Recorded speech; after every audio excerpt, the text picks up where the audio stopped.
नमस्कार मित्रांनो, स्वागत आहे तुमचे एका नवीन माहितीपूर्ण व्हिडिओमध्ये. मित्रांनो, काही दिवसांमध्ये विधानसभा निवडणुकांसाठी मतदान होणार आहे. तुम्ही जर मतदान यादीमध्ये नाव लावण्यासाठी ऑनलाईन अर्ज केला असेल, नोंदणी केली असेल आणि अजूनही तुम्हाला मतदान ओळखपत्र मिळाले नसेल किंवा मतदान ओळखपत्र क्रमांक मिळाला नसेल, तरीही तुम्ही ऑनलाईन तुमचे मतदान यादीमध्ये नाव शोधू शकता, बूथ शोधू शकता. याबाबतची सर्व माहिती आपण या व्हिडिओमध्ये पाहणार आहोत. मित्रांनो, जर तुम्ही चॅनलवर पहिल्यांदा आला असाल तर चॅनलला सबस्क्राईब आणि व्हिडिओला लाईक करायला विसरू नका, कारण मी अशाच प्रकारचे व्हिडिओ माझ्या चॅनलवर आणत असतो. तुम्हाला Googleवरती यायचं आहे आणि electoralsearch.eci.gov.in या वेबसाईटवरती यायचं आहे. या वेबसाईटची लिंक मी व्हिडिओच्या डिस्क्रिप्शन बॉक्समध्येही दिली आहे. या वेबसाईटवरती आल्यानंतर तुम्हाला 3 ऑप्शन पाहायला मिळतील. पहिल्या ऑप्शनमध्ये जर तुमच्याकडं वोटर आय-डी नंबर असेल तर इपिक नंबर या बॉक्समध्ये तो नंबर टाकायचा आहे. त्यानंतर आपलं महाराष्ट्र हे राज्य निवडायचं आहे. त्यानंतर खाली कॅप्चा कोड टाकून सर्च या बटनावरती क्लिक करायचं आहे. त्यानंतर तुमची सर्व माहिती इथे दाखवली जाणार आहे. त्यानंतर 2 नंबरचं जे ऑप्शन आहे सर्च बाय डिटेल्स यामध्ये यायचं आहे. सर्वात प्रथम आपल्याला आपलं महाराष्ट्र राज्य निवडून घ्या. त्यानंतर आपली मराठी लँग्वेज निवडायची आहे. त्यानंतर सर्वात अगोदर तुमचं नाव टाकायचं आहे. नाव हे तुम्हाला सिंगल टाकायचं आहे. जे आधार कार्डवर जे असेल तीच स्पेलिंग इथे टाका. त्यानंतर रिलेटिव्ह नेममध्ये तुमच्या वडिलांचं नाव टाकायचं आहे. जर एखादी विवाहित महिला असेल तर तिने तिच्या पतीचे नाव टाकायचं आहे.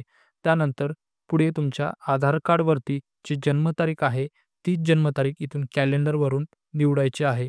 जन्मतारीख जर तुम्हाला माहीत नसेल तर तुम्ही पुढे वय टाकलं तरी चालेल. त्यानंतर पुढे तुम्हाला तुमचे जेंडर निवडायचे आहे आणि खालती दिलेल्या ऑप्शनमध्ये लोकेशन डिटेल्समध्ये तुम्हाला तुमचा जिल्हा निवडायचा आहे. त्यानंतर तुम्ही कोणत्या विधानसभा क्षेत्रात येता ते तुमचं विधानसभा क्षेत्र निवडायचं आहे.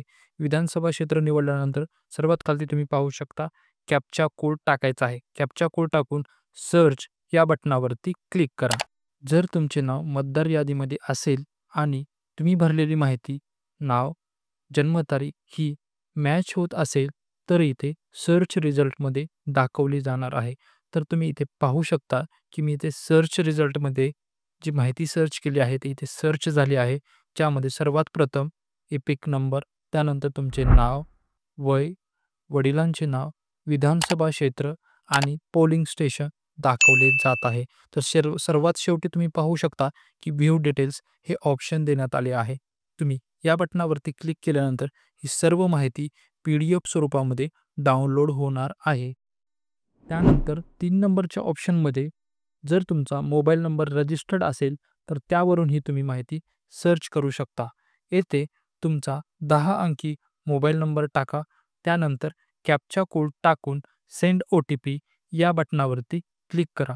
त्यानंतर तुमच्या मोबाईलवरती एक 6 अंकी OTP येईल. तो एंटर OTP या बॉक्समध्ये टाकून सर्च या बटनावरती क्लिक करा. तुमचा मोबाईल नंबर जर लिंक असेल तर सर्च रिझल्टमध्ये ती माहिती दाखवली जाईल. मित्रांनो, हा व्हिडिओ होता voter ID card details download करण्याबाबत. मित्रांनो, जर तुम्हाला हा व्हिडिओ मनापासून आवडला असेल तर व्हिडिओला लाईक करा आणि काही अडचण असेल तर कमेंट करायला विसरू नका. आणि जर तुम्ही चॅनलवर पहिल्यांदा आला असाल तर चॅनलला आत्ताच सबस्क्राईब करून घ्या, कारण मी अशीच माहितीपूर्ण व्हिडिओ माझ्या चॅनलवरती आणत असतो. व्हिडिओ शेवटपर्यंत पाहिल्याबद्दल धन्यवाद.